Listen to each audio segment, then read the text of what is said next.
The winter morning arrived in Burlington with the kind of cold that made bones ache. It was early February, and Lake Champlain had frozen into a vast sheet of grey-white ice that stretched toward the Adirondacks like a sleeping giant. The sky hung low and colourless, threatening snow that hadn't yet decided to fall. Sarah Mitchell stood at the Church Street bus stop, her breath forming small clouds in the frigid air. She was 32, a single mother who worked double shifts at the University of Vermont Medical Center as a nurse. Her dark hair was pulled back in a practical ponytail, and her green eyes carried the particular weariness of someone who loved deeply but slept little. Around her neck was her most treasured possession, a hand-knitted scarf in shades of deep burgundy and cream, the last thing her mother had made before the cancer took her 2 years prior. The scarf was more than wool and warmth. It was her mother's hands, her mother's patience, her mother's love made tangible. Sarah wore it almost every day during winter, drawing comfort from its weight against her collarbone, the familiar texture against her skin. The bus stop was crowded that morning. Students heading to campus, healthcare workers like herself, a handful of construction workers in worn Carhartt jackets. Everyone huddled into themselves, trying to contain what little heat their bodies generated against the 12-degree temperature. That's when Sarah noticed him. An elderly man, perhaps in his late 70s, stood slightly apart from the cluster of waiting passengers. He wore a thin jacket that had seen better decades, its fabric shiny with age at the elbows. No gloves covered his gnarled hands, which he rubbed together intermittently with movements that seemed more habitual than effective.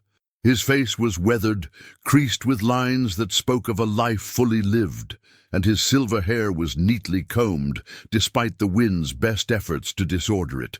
But it was the trembling that caught Sarah's attention, the subtle but unmistakable shaking that wasn't just from cold, but from a body struggling to maintain its core temperature.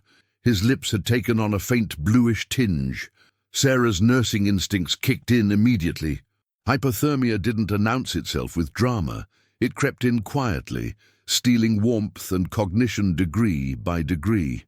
She'd seen it before, elderly patients brought in from unheated apartments, homeless individuals found behind dumpsters, their bodies shutting down so gradually they didn't even realize they were dying. She watched him for another moment, torn between the stranger danger warnings that modern life insisted upon and the deeper pull of simple human compassion. The man's eyes were kind, even as they squinted against the wind. There was dignity in the way he stood, a quiet pride that made her certain he wouldn't ask for help, even as his body desperately needed it. The decision, when it came, wasn't really a decision at all. Sarah's hands moved to her neck, her fingers finding the familiar texture of her mother's scarf. For just a heartbeat, she hesitated. This was her mother, in a sense, the last physical connection to the woman who had raised her, loved her, taught her that strength and softness weren't opposites, but partners. Then she unwound it from her neck, feeling the immediate bite of cold air against her exposed skin. She crossed the small distance between them, and the elderly man looked up, surprise registering in his pale blue eyes.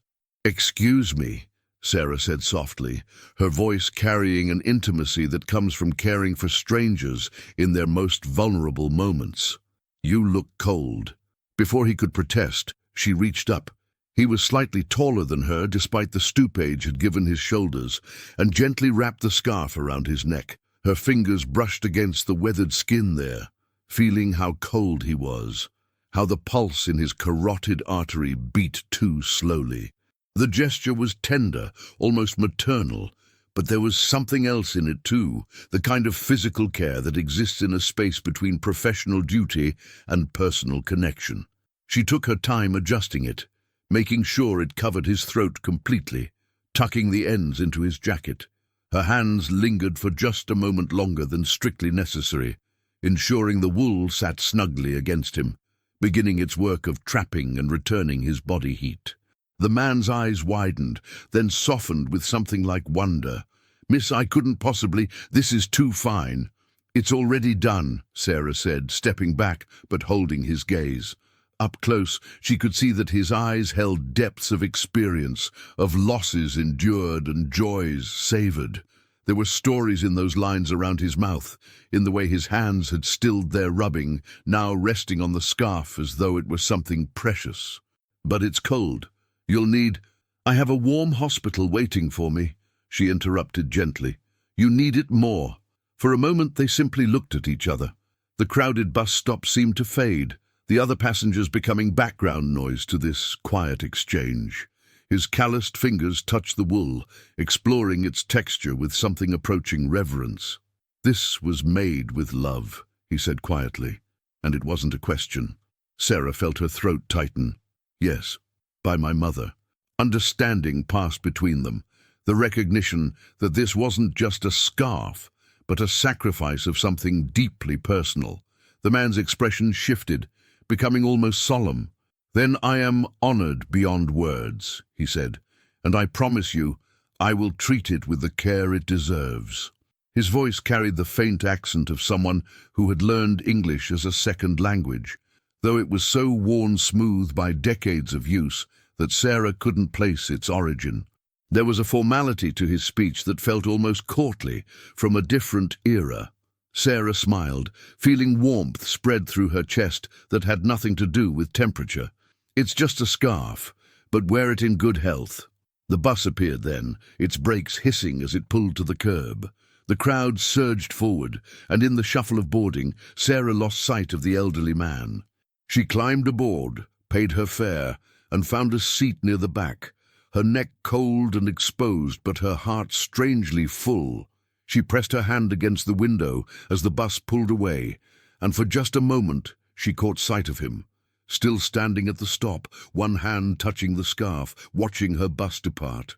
Then he was gone, swallowed by the grey morning and the press of the city. Sarah never learned his name. She never knew where he lived, or what had brought him to that bus stop on that particular morning. She never imagined she would see him again. She certainly never imagined that 6 years later, that scarf would save her daughter's life. Time moved the way it always does, simultaneously too fast and achingly slow. Sarah's daughter Emma grew from a quiet 12-year-old into a spirited 18-year-old preparing for college. The girl had inherited her mother's dark hair, but her unknown father's hazel eyes, and she possessed a fierce independence tempered by unexpected moments of tenderness. Emma had been 7 when her father left, disappearing into a life that apparently didn't have room for a wife and daughter. Sarah had shouldered the abandonment the way she shouldered everything, with quiet determination and very little complaint. She worked her shifts, attended every school conference, packed lunches, helped with homework, and somehow found the energy to laugh at Emma's jokes, even on days when exhaustion made her bones feel like lead. The years had been kind to Sarah in some ways, harder in others. At 38, she'd been promoted to charge nurse, which meant better pay but longer hours and more responsibility. She dated occasionally, brief relationships that never quite took root, as though some part of her had learned to exist self-sufficiently and couldn't quite remember how to make space for another adult in her carefully balanced life. But Emma had flourished. She'd joined the debate team, volunteered at the animal shelter, taught herself guitar, and maintained a GPA that had colleges sending recruitment letters. She was preparing to attend UVM in the fall, planning to study environmental science, with dreams of working on climate policy. Sarah had never regretted giving away her mother's scarf. Sometimes, on particularly cold mornings, she'd remember that elderly man's face, his surprised gratitude, the way his fingers had touched the wool as though it were spun gold. She wondered occasionally if he was still alive, if he was warm, if he remembered her at all. She'd replaced the scarf eventually, bought herself a nice one from a boutique on Church Street, but it wasn't the same. How could it be? But the memory of giving it away felt right in a way she couldn't quite articulate. Her mother would have approved. Her mother, who had always said that things were meant to be used, not hoarded, that love was only real when you gave it away. The summer before Emma's first semester at UVM was unusually warm. July brought heat waves that had Lake Champlain crowded with swimmers and boats, and the entire city seemed to exhale with relief after the long Vermont winter. The Church Street Marketplace downtown was always bustling, but during summer it transformed into a carnival of street performers, outdoor dining and festivals celebrating everything from jazz to local food. It was the Burlington Summer Arts Festival that brought Sarah and Emma downtown on that particular Saturday in late July. The festival had taken over the entire marketplace. Art vendors lined the pedestrian street, musicians performed on every corner, and the smell of grilled food and fried dough hung heavy in the humid air. Emma had wanted to go see a particular painter whose work she'd been following on Instagram, and Sarah had agreed to accompany her, grateful for a day off that coincided with Emma's free time. As college approached, these shared moments felt increasingly precious. They wandered through the crowds, Emma animated and happy, pointing out pieces of art, laughing at a juggler's near disaster with flaming torches, stopping to pet every dog they encountered. Sarah watched her daughter with the mixture of pride and impending grief that all parents feel when their children stand on the threshold of departure. "Mom, look at this one," Emma called, standing before a large canvas depicting Lake Champlain at sunset, the water rendered in layers of rose and gold and deep blue. Sarah moved to join her, but before she could reach Emma's side, her daughter's expression changed. It happened fast, so fast that Sarah's nursing brain registered the signs before her conscious mind fully understood what was occurring. Emma's hand flew to her throat. Her eyes widened, not with surprise, but with sudden primal panic. Her mouth opened, but no sound emerged except a horrible, high-pitched wheeze. "Emma!" Sarah's voice cut through the noise of the festival, sharp with immediate alarm. Emma's face was already changing color, shifting from healthy tan to an alarming pallor. She staggered backward, one hand still clutching her throat, the other reaching blindly for support. Sarah was at her side in 3 strides, her heart hammering but her hands steady, the paradox of medical training taking over. "Emma, can you breathe? Can you get any air?" Emma shook her head, terror written across her features. Her lips were taking on a blue tinge. The horrible wheezing continued, the sound of a nearly closed airway fighting for oxygen. Anaphylaxis. The word blazed across Sarah's mind with awful certainty. Severe allergic reaction. But to what? Emma had no known allergies.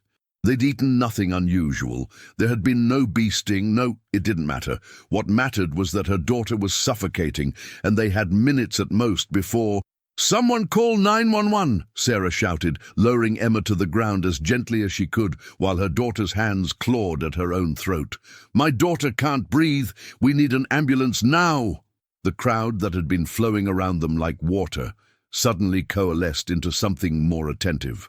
Faces turned toward them, expressions shifting from curiosity to alarm to that particular frozen horror that comes from witnessing someone in medical crisis. A young man already had his phone out. "I'm calling. What should I tell them?" "Possible anaphylaxis, 18-year-old female, severe respiratory distress," Sarah rattled off, her voice somehow steady even as her hands shook. She tilted Emma's head back, trying to open the airway, but she could see the swelling in her daughter's throat, could hear the increasingly desperate attempts to draw breath. Emma's eyes found hers, and in them Sarah saw the question every dying person eventually asks, "Am I going to die?" "You're going to be fine," Sarah said fiercely, though her own training told her how dire this was. Without epinephrine, without emergency intervention, anaphylaxis could kill in minutes. And she could hear no sirens, see no help coming through the dense festival crowds. Emma's struggles were becoming weaker. Her lips were darkly blue now, her fingertips following suit. Hypoxia. Brain damage began after 4 minutes without oxygen. Death could follow soon after. No, Sarah thought with a ferocity that felt almost physical. Not my daughter. Not today. Not ever. But she had nothing. No EpiPen. No emergency kit. The hospital was blocks away. The ambulance was, where? Caught in festival traffic, racing toward them but still too far, too slow. Emma's eyes were beginning to lose focus. Sarah heard herself making a sound, something between a sob and a prayer, as she cradled her daughter's head, helpless in a way that contradicted everything her training had taught her to be. And then, cutting through the gathered crowd like a ship through water, a voice spoke, calm, steady, carrying the particular authority of someone who knows exactly what to do in crisis. "Let me through, please. I can help." The crowd parted, and through the gap stepped an elderly man who moved with surprising speed despite the walking cane in his left hand. He was perhaps in his early 80s now, his silver hair thinner than it had been, his frame more stooped. But his eyes were sharp and clear, and they took in the scene with the practiced assessment of someone who had spent a lifetime evaluating medical emergencies. Sarah barely registered him at first. Her entire being was focused on Emma, on the awful blue of her daughter's lips, on the weakening movements of her chest as she fought for air that wouldn't come. But then the man was kneeling beside them, moving stiffly but with purpose, and his hands, gnarled with age but still steady, were already reaching into his jacket pocket. "Anaphylaxis?" he asked Sarah, his accent more pronounced than she remembered, though she didn't yet remember. "Yes, I think. I don't know what caused it. She has no known—" "It doesn't matter what caused it. What matters is treating it." His fingers emerged from his pocket, holding an auto-injector. "EpiPen. I carry them always. Do I have your permission to administer?" "Yes, God, yes, please." He was already moving, uncapping the device with practiced efficiency, positioning it against Emma's outer thigh.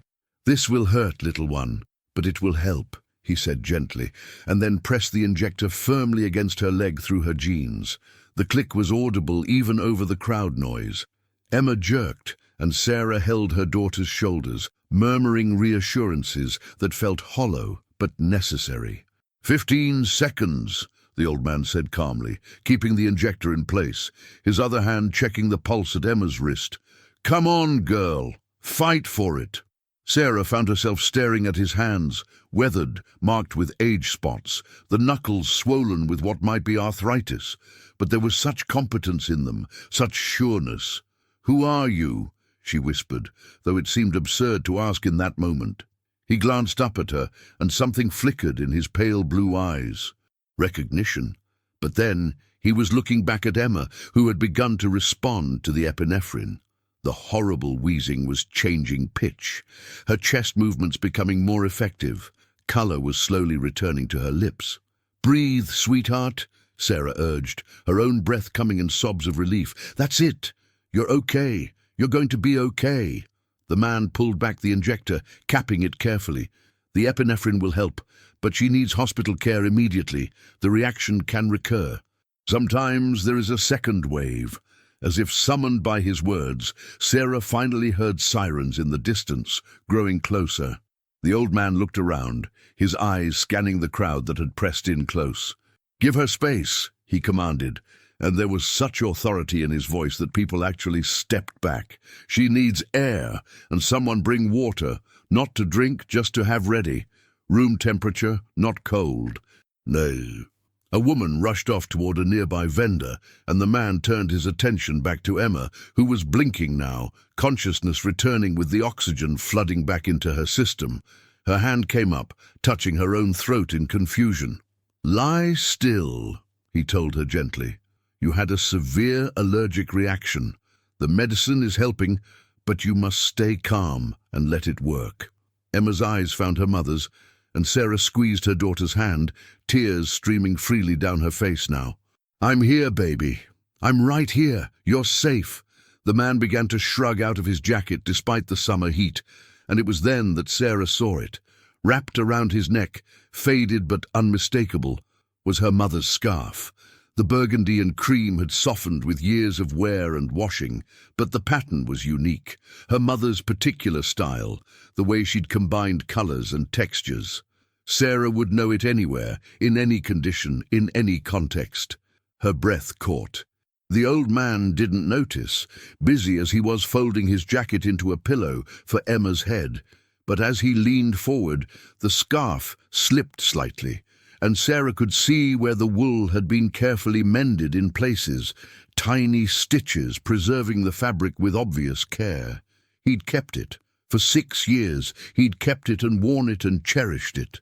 The ambulance arrived then, its siren wailing to silence as it pulled as close as the pedestrian marketplace would allow. 2 paramedics emerged with practiced efficiency, jumping from the vehicle with their equipment bags already in hand. The elderly man immediately began speaking to them in the crisp, efficient language of medical professionals. 18-year-old female, possible anaphylaxis, unknown trigger. Patient experienced severe upper airway obstruction, stridor cyanosis. I administered 0.3 milliliters epinephrine IM to the left lateral thigh approximately 3 minutes ago. Response was good. Airway opening, color returning, consciousness maintained throughout. Pulse is strong now, approximately 110. Respirations improved, but still slightly labored. One of the paramedics looked at him with new respect. "You medical?" "Retired paramedic," the man confirmed. 42 years with Burlington EMS before I moved to South Burlington in my retirement. Sarah's mind was reeling. This wasn't possible. It couldn't be the same man. Not here, not now, not at the exact moment when Emma needed help. The universe didn't work with such precise symmetry, but the scarf didn't lie. The paramedics took over, assessing Emma's vital signs, preparing to transport her. Sarah stood on shaky legs, never taking her eyes off her daughter, but acutely aware of the elderly man now standing beside her, using his cane to support his weight. "She'll be fine," he said quietly. "The worst has passed, but she should be observed for several hours in case of biphasic reaction." Sarah nodded, unable to speak. One of the paramedics was already helping Emma onto a gurney, and Sarah moved to follow, but something made her pause. She turned to the man, really looked at him. His face was more lined than it had been that February morning 6 years ago. His hair was whiter, thinner, his posture more stooped. But the eyes, those pale blue eyes, held the same kindness, the same depth. "The scarf," Sarah said, her voice barely audible. His hand came up automatically to touch it, the gesture so familiar it was clearly habit. Then his eyes met hers, and she watched recognition dawn across his weathered features. "The bus stop," he whispered. "You gave me, but that was years ago. I never thought—" "Ma'am, we need to transport your daughter," one of the paramedics called. Sarah hesitated, torn between Emma and this impossible moment, this man who had been carried back into her life by currents she couldn't understand. "Go," the old man said gently. "Your daughter needs you." But he reached into his pocket, pulled out a worn business card with shaking fingers, and pressed it into her hand. "After, if you wish. My name is Andrei Volkov. I would very much like to speak with you again." Sarah clutched the card, nodded once, and ran after the ambulance. But as they loaded Emma inside, and Sarah climbed in beside her, she looked back through the ambulance's rear window. The old man, Andrei, stood in the dispersing crowd, one hand on his cane, the other touching the faded scarf at his throat. He raised his hand in a small wave. Sarah raised hers in return, and the ambulance pulled away, carrying her and Emma toward the hospital, while behind them the summer festival resumed its celebration, indifferent to the small miracle that had just occurred in its midst. The hospital kept Emma for 6 hours of observation, during which Sarah barely left her daughter's side. The doctors confirmed anaphylaxis, likely triggered by an insect sting Emma hadn't even noticed in the crowded festival environment. A bee or wasp, drawn by the sugary scent of festival foods, had stung her neck.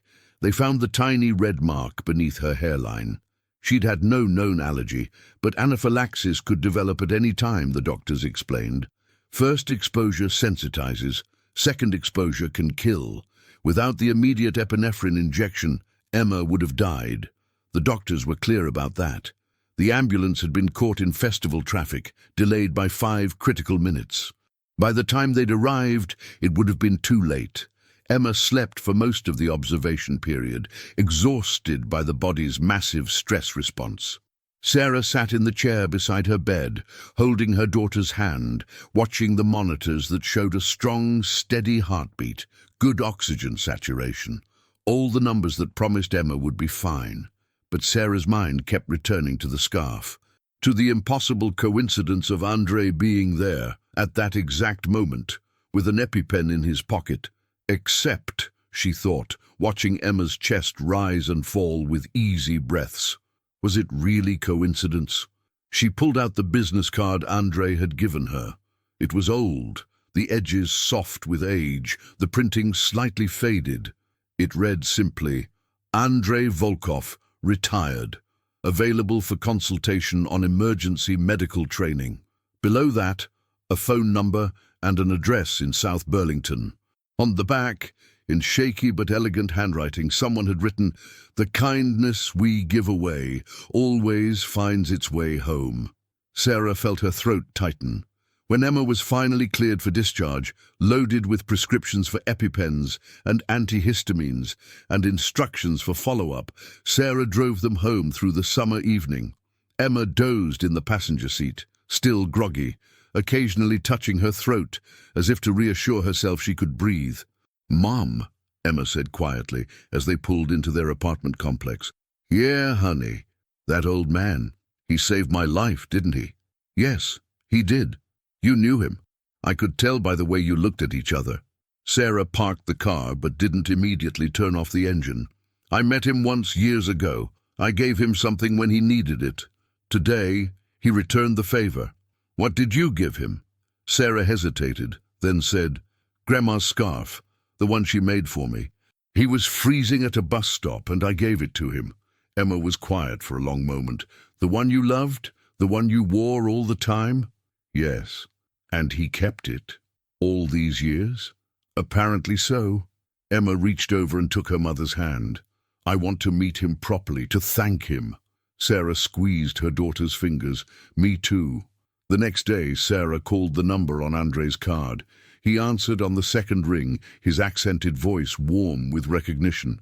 "Sarah, I hoped you would call. How is Emma?" "She's fine, completely fine, thanks to you. Andrei, I don't even know how to thank you for what you did." "There is no need for thanks. I did only what anyone would do. But you were there, at exactly the right moment, with exactly what we needed, and you've kept the scarf all these years." A pause. "The scarf. Yes, I should tell you about that. Would you and Emma come to visit an old man? I would like to explain some things." They agreed to meet the following Saturday at Andrei's home in South Burlington. It was a modest ranch house in a quiet neighborhood, the kind of place that spoke of comfortable retirement. The lawn was neatly maintained, and flower boxes bloomed with late summer color beneath the windows. Andrei answered the door himself, using his cane for support but smiling broadly.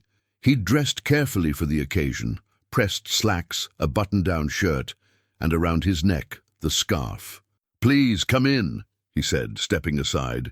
His home was neat and simply furnished, with photographs covering most surfaces, black and white images of people Sarah didn't recognize, color photos of what looked like children and grandchildren.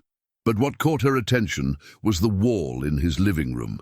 It was covered in news clippings, certificates, and photographs, all documenting Andrei's career as a paramedic, commendations for bravery, photos of him with ambulance crews from across decades, news articles about particularly dramatic rescues. "You had quite a career," Sarah said, studying the wall. Andrei nodded, settling into his armchair with a slight wince. 42 years I worked emergency medicine. In Russia first, before I immigrated in 1979, and then here in Vermont. I delivered babies in ambulances. I performed CPR in burning buildings. I talked suicidal people back from bridges. It was my life's purpose, to be there when people needed help most desperately." He gestured to the scarf. "And then I got old. I retired. My wife, She passed away 3 years before you met me at that bus stop. Cancer, like your mother. My children live far away, one in California, one in Maine. I was alone, and some days I felt my purpose had ended along with my career. Emma, sitting beside Sarah on the couch, leaned forward. You were going to the hospital that morning, weren't you? As a patient? Andre's eyebrows rose.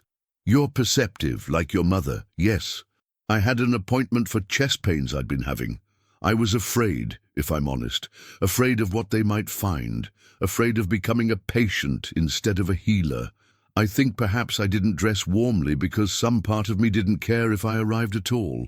Sarah felt her chest constrict. And then this beautiful woman appeared before me, Andre continued, his voice soft with memory. She took her most precious possession. I could see it was precious by the way her hands hesitated before unwrapping it, and she gave it to me. A complete stranger. She gave me warmth when I was cold, yes, but more than that, she gave me something to care about continuing. He touched the scarf gently.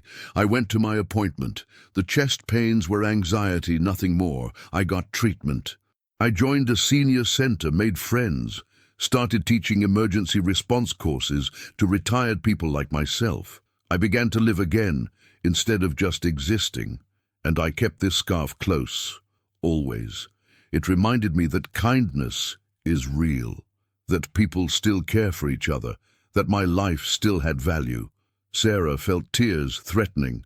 Andre, he held up a hand. Let me finish. For 6 years I wore this scarf every winter. I taught emergency response to dozens of seniors. I told them all to carry EpiPens because anaphylaxis doesn't discriminate by age. I made it my mission to ensure that elderly people could be first responders in emergencies, that we were not just useless old bodies taking up space, but could still save lives. He leaned forward, his pale eyes intense. Last month I stopped attending my classes. I'm 83 now. My arthritis makes it difficult to move quickly. My hands shake.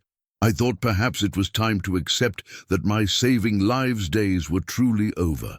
I was going to that festival to enjoy music one more time before I fully gave up on going out into crowds. And then Emma collapsed right in front of you, Sarah whispered. Right in front of me, Andre confirmed, within arm's reach, close enough that I could help before it was too late. You tell me, is that chance, coincidence, or something else? The room fell silent except for the ticking of a clock somewhere in the kitchen. Emma spoke up, her voice thick with emotion. Karma?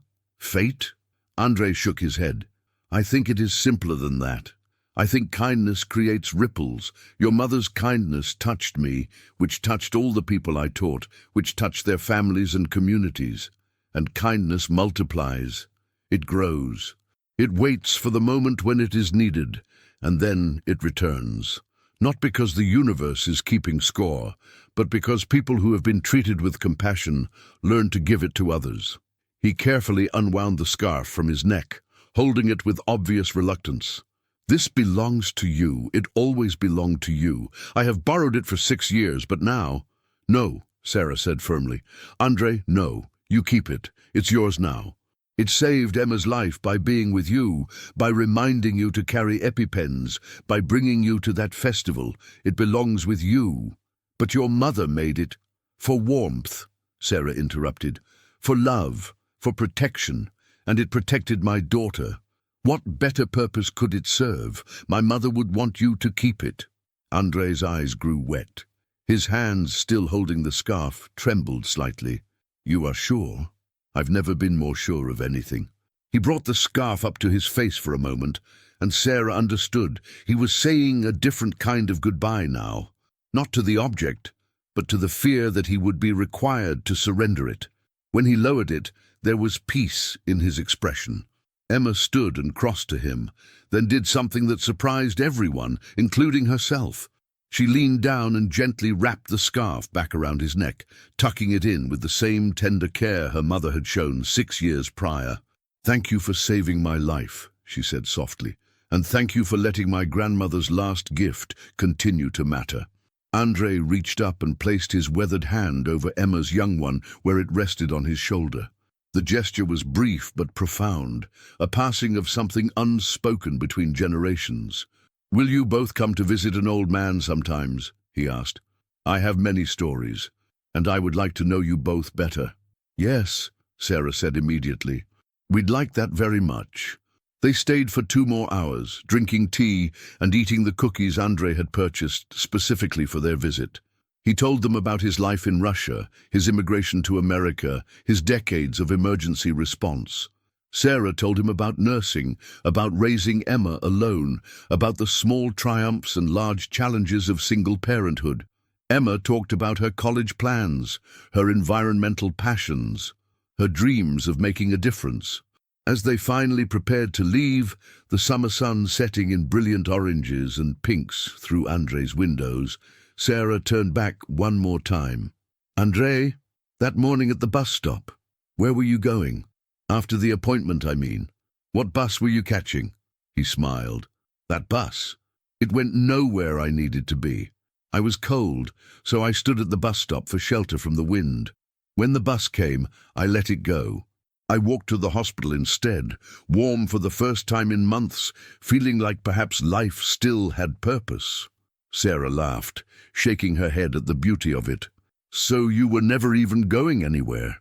"Oh, but I was," Andrei corrected gently. "I just didn't know it yet. I was going exactly where I needed to be, toward the rest of my life, and toward this moment, 6 years later, when I could give back what was so freely given to me." Sarah hugged him then, carefully conscious of his fragile frame, and felt him hug her back with surprising strength. "The threads that bind us are stronger than we know," he whispered. "And they are woven from such simple things. Wool, warmth, a moment of caring between strangers who were never truly strangers at all."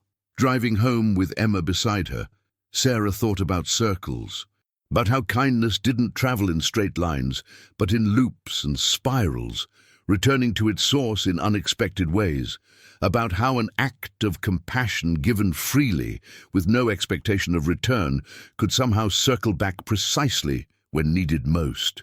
The scarf, her mother's hands, her mother's love, her mother's final gift, had saved Emma's life, not in spite of being given away, but because of it. It had needed to leave Sarah to fulfill its purpose, to keep Andrei alive and purposeful long enough to be there when Emma needed him. Her mother would have loved that, would have loved knowing that the last thing she made continued to generate warmth and protection years after her own hands had stilled. As they pulled into their parking space, Emma turned to her mother with a thoughtful expression.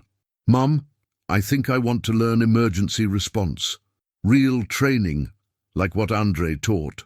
I think maybe that should be part of what I do, not instead of environmental science, but alongside it, being someone who can help when things go wrong." Sarah felt her heart swell with pride and something else. The recognition that ripples were still spreading, that kindness was still multiplying, that the circle was still incomplete and might never be complete because good things once set in motion don't really end. "I think that's a beautiful idea," she said. "And I think Andrei would love to be involved in your training."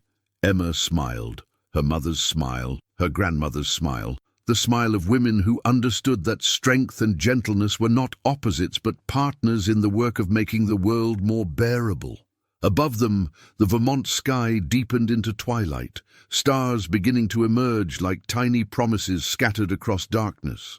Somewhere in South Burlington, an elderly man sat in his living room, touching a faded scarf with reverent fingers, feeling less alone than he had in years. And in that moment, in the space between giving and receiving, between past and present, between one act of kindness and its eventual return, something perfect and unnameable existed, proof that we are all connected by threads we cannot see, woven together by our willingness to care for each other even when there's no reason to believe that caring will ever be returned. Sometimes, though, sometimes it is returned. Sometimes the universe arranges itself just so, bringing the right people to the right place at the right time, carrying with them the scarf or the skill or the second chance that will save a life. And that, perhaps, is all the meaning anyone needs.